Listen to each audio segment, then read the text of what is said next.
Refrigerator और air conditioner दोनों basically same devices ही हैं। दोनों का बेसिक पर्पस है कूलिंग इफेक्ट प्रोड्यूस करना।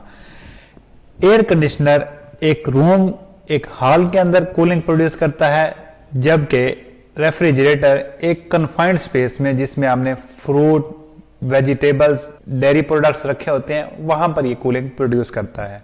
दोनों का ऑब्जेक्टिव एक ही है कि आपने एक कन्फाइंड स्पेस से हीट को रिजेक्ट करवाना है आउटसाइड एटमॉस्फेयर में। अब ये काम करने के लिए हम एक ऐसा वर्किंग फ्लूइड यूज करते हैं जो अंदर की हीट को अब्जॉर्ब करे और उसको जाकर बाहर एटमॉस्फेयर में रिजेक्ट कर दे। तो इस वर्किंग फ्लूइड को हम कहा करते हैं रेफ्रिजरेंट। अब ये रेफ्रिजरेंट यहां से हीट को अब्जॉर्ब करता है, इस वजह से यहां से आपको ठंडी हवा मिलती है और जाके यहां से ये रिजेक्ट कर देता है एटमॉस्फेयर में, इसलिए आउटडोर यूनिट से एसी के आपको गर्म हवा मिला करती है। बिल्कुल सेम सिनेरियो यहां पर हो रहा होता है, बस थोड़ा सिचुएशन का फर्क ये है कि एयर कंडीशनर अमूमन स्प्लिट यूनिट्स होते हैं, यानी 2 यूनिट्स में होता है, इंडोर और आउटडोर, और रेफ्रिजरेटर सिंगल यूनिट में ही होता है।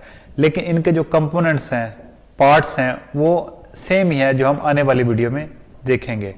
तो इस वीडियो का मकसद आपको बेसिकली वर्किंग प्रिंसिपल और बेसिक आइडिया देना था। तो बाकी चीजें हम देखेंगे नेक्स्ट वीडियो में। Thank you, good bye.